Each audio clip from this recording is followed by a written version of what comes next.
He decided to try pouring some space-time magic into the mirror as a test. He placed his hand on the mirror and infused it with his space-time magic. After that, he opened his eyes, and the teacher was stunned in confusion when a bright light emanated from the mirror. Suddenly, the mirror exploded and shattered into pieces, causing the teacher to fall to the floor and leaving the students in shock. He realized that he shouldn't have done something so dramatic because it made him stand out unnecessarily, while in the background, gn9uu giggled.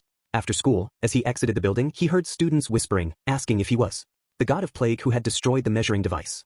They murmured that further inspection revealed it was a form of unknown magic, but other students couldn't believe it, knowing that if it were true, he'd be above rank it. He thought about how different this gossip was from what he used to hear, and felt it was much more exhausting. Suddenly, someone called out to him, so he looked around, confused. The voice then beckoned him into the bushes, and what emerged made him gasp in surprise. The fluffy stuffed toy spoke to him, and he recognized the voice, asking if it was the him from the letter and what was with its form. His future self replied that it was a type of spacetime magic that had possessed the plushie at his house. He questioned his future self if this explained everything, but his future self only stated that it was an emergency as the chaos dragon had appeared earlier than in the future he knew of. He asked his future self what he meant by chaos dragon, and his future self explained that the chaos dragon was bad news because it had destroyed the Adventurers Guild in the Ariake, resulting in many casualties. It also caused an unprecedented catastrophe and was a monster categorized as an alpha-type extermination target, just as in his future. His future self emphasized that since it appeared earlier than expected, they had to defeat it no matter what. He told his future self that if they didn't, the catastrophic events would repeat themselves, too. Which his future self agreed, confirming that it was just as it had been in his future. But the revelation, he shouted to his future self that if that was the case, they had to contact the Adventurers Guild and request an extermination team because with a squad of high rankers, even the Chaos Dragon would be more manageable. However, his future self just looked back, stating that they couldn't because time was up. Suddenly, he heard something massive approaching from above. When he looked up, he was stunned to see the Chaos Dragon soaring overhead. He asked his future self if the dragon wasn't supposed to be confined to a dungeon. But his future self replied that it was a ferocious, migrating species, unlikely to stay in one place. As the dragon flew past them, he cursed in panic, knowing that if it continued on its path, the school would suffer casualties. The students, who had been peacefully exiting the school and engaging in lighthearted chatter, stopped abruptly as darkness enveloped their surroundings. They looked up in horror at the dragon flying above, frozen in shock and questioning why it was there. The dragon stared down at them and dove toward the ground, prompting them to flee back to the safety of the school in terror. A lady shouted for everyone to prepare for battle, and instructed the non-mage students to evacuate hastily to the school dorms. Meanwhile, the mages took their positions. He ran after the dragon, shouting back to indicate that the students in front were the student council's mage security guards. The students formed a magic circle and aimed it at the dragon hovering above them.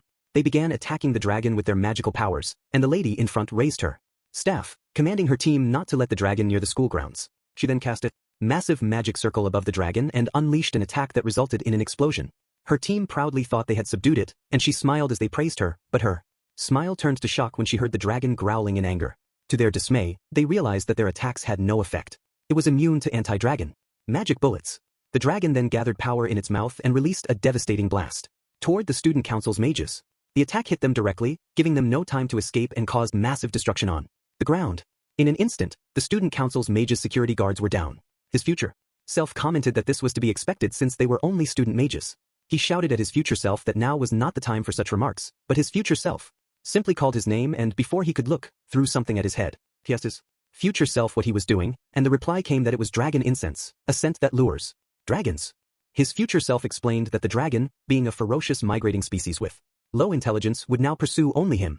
The dragon then swooped down towards him, ready to attack. But his future self sternly told him that he had to face it and show them the power of a spacetime mage. The dragon glared at him in anger, and his future self shouted that it was coming their way and urged him to run, which he did. Suddenly, he heard someone asking if they were okay. Turning in surprise, he saw gn9uu helping the students. His future self asked him if he truly wished to keep gn9uu out of this ordeal, to which he responded affirmatively. His future self then advised him that the best course of action would be to run, suggesting this would minimize the risk of witnesses to their battle. Using his quick body skill, he sped away, with the dragon in hot pursuit. A moment later, he arrived at Tokyo City JR Nakano Station. His future self informed him that the train yard was currently deserted and instructed him to jump over the fence to lure the Chaos Dragon, which he promptly did. Once they were on the other side and waiting for the dragon, he asked his future self about the dragon's characteristics. His future self explained that the dragon belonged to the dark element, possessed very powerful dragon breath, which meant instant death if confronted head-on, and emitted a miasma that caused a delay effect debuff. Furthermore, it had physical attack resistance, meaning it was impervious to damage from careless attacks. He asked his future self if this meant it was an absolute monster from 5 years in the future, to which his future self confirmed it was true. However, he added that the dragon was still a juvenile with low intelligence, making it susceptible to the dragon incense. He nodded in understanding, but when his future self mentioned that the incense cost 500,000 credits, he was shocked and asked if his future self truly meant 500,000. His future self affirmed the cost and mentioned withdrawing it from his bank account, which made him grab his future self in shock and demand to know how he knew his PIN number. His future self didn't respond, causing him to curse in frustration. His future self reassured him not to worry, promising that he would easily recoup such a minor sum and that defeating the dragon would bring a substantial reward. Moreover, emphasized that money was merely the cherry on top. The real prize would be the skill cube, dropped by the dragon, which would grant him a new space-time magic spell. His future self then shifted focus back to the task at hand, explaining that the Chaos Dragon had not yet reached its mature form, so its weak point, the dragon core, would be exposed. His future self was about to reveal the location of the dragon core. The dragon appeared above them, growling menacingly. It hurled a powerful attack at them, but fortunately, they both leapt aside just in time to dodge it. As it gathered power in its mouth once more, he gripped his sword, while his future self shouted a warning. He sarcastically thanked his future self for the useless advice and then skillfully dodged the dragon's multiple attacks thanks to his quick body spell. When the barrage of attacks ceased, he paused and informed his future self, who was dodging behind him, that he had managed to evade them somehow. However, he was caught off guard when another attack flew directly at him and struck him, causing him to scream in pain as an explosion erupted from the impact. Peering through the fog, the dragon noticed a blue light emerging. Shocked, the dragon saw him launching toward it while proclaiming that he was from 0.5 seconds ago. His future self looked on in amazement, wondering if he had just invented a practical application of space-time magic in the heat of the moment. He then leaped toward the dragon's core, and upon seeing it, he was certain it was the target. He swung his sword with all his might at the dragon's core, but felt no connection with his strike, leaving him puzzled. Suddenly, the core unleashed power and the dragon began to vanish before his eyes. It landed, remarking to his future self that he had not been warned about this ability, prompting his future self to recall and explain that the Chaos Dragon could transform its entire body into miasma, advising him to be cautious during attacks. He sighed and told his future self that next time, he should share such crucial information before a fight.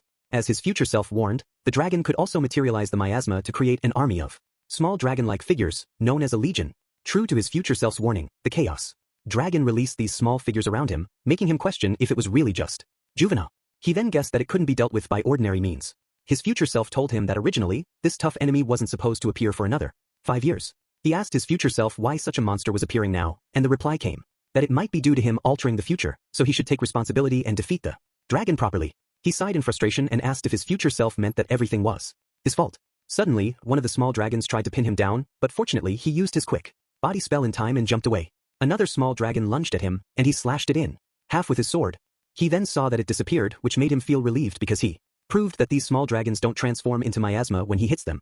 His future self told him to scatter the small fry and wait for his chance to attack, but he shouted back that he would do just that even without being told. He then powered up his foot and aimed at his target. He jumped up with speed, slashing every little dragon flying in midair, trying to kill them quickly to conserve energy. A moment later, his future self noticed that he had defeated all the small dragons and that his level had increased by 3, but he was exhausted and catching his breath. He asked his future self if the Chaos Dragon had run out of small dragons. Suddenly, the dragon reappeared in front of him and spat out another attack. He was stunned and jumped away just as the attack was about to hit him, then watched it explode, destroying the ground. He narrowly avoided being caught in the blast. The dragon gathered power in its mouth again, and he was shocked to see it attacking once more.